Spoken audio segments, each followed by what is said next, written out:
ఏపీలో తల్లి బిడ్డల సురక్షిత ప్రయాణానికి కొత్త శకం. మొదటి విడతగా 300 ఆధునిక తల్లి బిడ్డ ఎక్స్‌ప్రెస్ వాహనాల ప్రారంభం. 6 ఎయిర్ బ్యాగ్లు, లైవ్ జీపీఎస్, ఎస్ఓఎస్ బటన్‌తో అధునాతన వాహనాలు. ప్రారంభించిన మంత్రి సత్యకుమార్ యాదవ్, నర్సారావుపేట ఎమ్మెల్యే డాక్టర్ చెదలవాడ అరవిందబాబు, జిల్లా కలెక్టర్ కృతికా శుక్లా. నర్సారావుపేట ఏరియా హాస్పిటల్లో పలు అభివృద్ధి కార్యక్రమాల్లో భాగంగా తల్లి బిడ్డ ఎక్స్‌ప్రెస్ వాహనాలను, డయాలసిస్ యూనిట్‌ను, ఫిజియోథెరపీ ల్యాబ్‌ను, లేబర్ రూమ్‌ను, ఆర్వో ప్లాంట్‌ను రాష్ట్ర వైద్య ఆరోగ్య శాఖ మంత్రి సత్యకుమార్ యాదవ్ ప్రారంభించారు. ఆంధ్రప్రదేశ్లో ప్రసవానంతరం తల్లి, శిశువుల సురక్షిత రవాణాకు కొత్త అధ్యాయం ప్రారంభమైంది. నర్సారావుపేటలో రాష్ట్ర వైద్య ఆరోగ్య శాఖ మంత్రి సత్యకుమార్ యాదవ్, నర్సారావుపేట ఎమ్మెల్యే డాక్టర్ చెదలవాడ అరవిందబాబు, జిల్లా కలెక్టర్ కృతికా శుక్లతో కలిసి 300 తల్లి బిడ్డ ఎక్స్‌ప్రెస్ ఆధునిక వాహనాలను ప్రారంభించారు. ముఖ్యమంత్రి చంద్రబాబు నాయుడు ఆదేశాల మేరకు రూపొందించిన ఈ వాహనాలు దేశంలోనే తొలిసారి అత్యాధునిక భద్రతా సౌకర్యాలతో కూడినవి.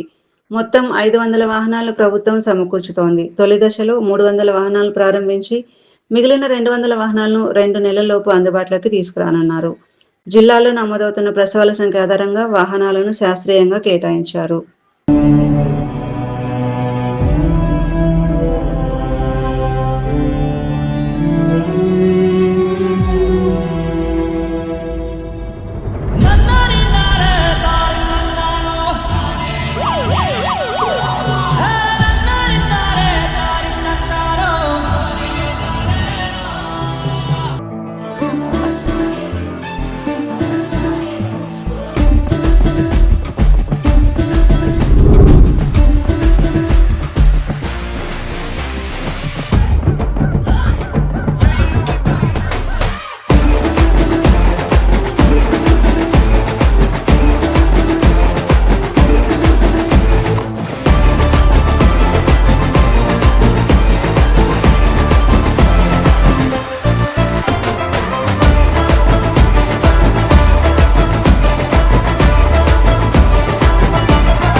ఎక్స్‌ప్రెస్ ఏవైతే ఉందో 500 వాహనాలు ఇవాళ ప్రారంభిస్తున్నాం. ఇవాళ మొదటి విడతగా 300 వాహనాలు ప్రారంభిస్తున్నాం. రెండో విడతగా 2 నెలల్లో రాబోయే మిగిలిన 200 వాహనాలు కూడా మనం ప్రారంభించడం జరుగుతుంది. ఈ కార్యక్రమానికి సంబంధించి నేను ముఖ్యమంత్రి గారిని అడిగాను, సార్ ఒకేసారి ఇంత పెద్ద ఎత్తున చేస్తున్నాం కదా, మీరు చేస్తే బాగుంటుంది సార్ అన్న. అంటే పర్వాలేదు మీరు చేయండి అన్నారు. నేను మళ్ళీ అడిగాను, సార్ ఎక్కడి నుంచి చేయమంటారు, ఏదన్నా జిల్లా నుంచి చేయమంటారా అని అడిగాను. అంటే ఆయన కాసేపు ఆలోచించి నర్సరావుపేట నుంచి చేయండి అన్నారు. ఏంటి సార్ నర్సరావుపేట ఏదైనా కారం ఉందా అన్న. నర్సరావుపేటలో ఇవాళ పల్నాడు జిల్లాకి చెడ్డ పేరు వచ్చింది. గతంలో అనేక కారణాల వల్ల పల్నాడు జిల్లా వాళ్ళంటే కొట్టడాలు, నరకడాలు, చంపడాలు ఇదే రకంగా ఒక భావన ప్రజల్లోకి వెళ్ళింది. కానీ పల్నాడు జిల్లాకు సంబంధించిన వాళ్ళంతా ఎమ్మెల్యే గారు చెప్పినట్టుగా చాలా మంచి మనుషులు, పౌరుషం కాస్త పాలు ఎక్కువ కానీ మానవత్వం పాలు మరీ ఎక్కువ. అటువంటి చోటు నుంచి ఇట్లా మంచి పవిత్ర కార్యాన్ని ప్రారంభిస్తే బాగుందని వారు ఇచ్చిన ఆదేశాల మేరకు నేను కేవలం 2 రోజుల క్రితమే ఎమ్మెల్యే గారికి ఫోన్ చేశా. ఎమ్మెల్యే గారు ఈ రకంగా ముఖ్యమంత్రి గారి ఆదేశం ఉంది, నర్సరావుపేట నుంచి ప్రారంభించుకుంటాం, మరి మేమేమంటారు, ఉంటున్నారా, అందుబాటులో ఉంటున్నారా అంటే ఆయన 24 గంటలు నేను అందుబాటులో ఉంటానండి, నాకు వేరే ఏం లేదు, నా నియోజకవర్గం అప్పుడప్పుడు నేను ఆసుపత్రికి పోవడం తప్ప వేరే ఇది లేదు, రండి లక్షణంగా రండి, కార్యక్రమాన్ని మన ఆసుపత్రిలోనే బాగా చేసుకుందామని వారు చెప్పిన మీదట ఇవాళ ఇక్కడి నుంచి ప్రారంభిస్తున్నాం. మన దగ్గర నుంచి 50 వాహనాలు, మన జిల్లాకు కూడా 10 వాహనాలు ఇవ్వడం జరిగింది. నేను ఎమ్మెల్యే గారితో అన్నాను, సార్ బాగా ఎండ ఉంది ఇవాళ అని.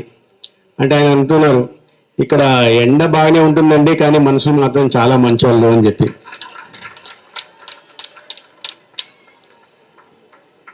సభాధ్యక్షులు, నర్సరావుపేట ఏరియా ఆసుపత్రి సూపరింటెండెంట్ డాక్టర్ సతీష్ బాబు గారు,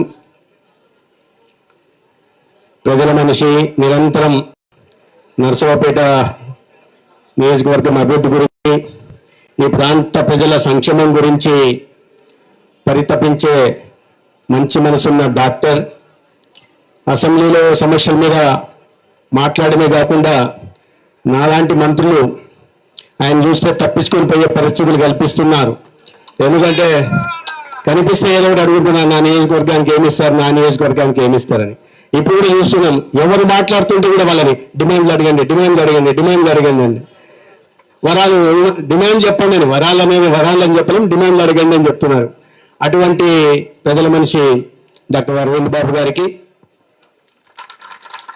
రాష్ట్ర ఆరోగ్య కుటుంబ సంక్షేమ వైద్య విద్య కమిషనర్ చక్రధర్ బాబు గారికి,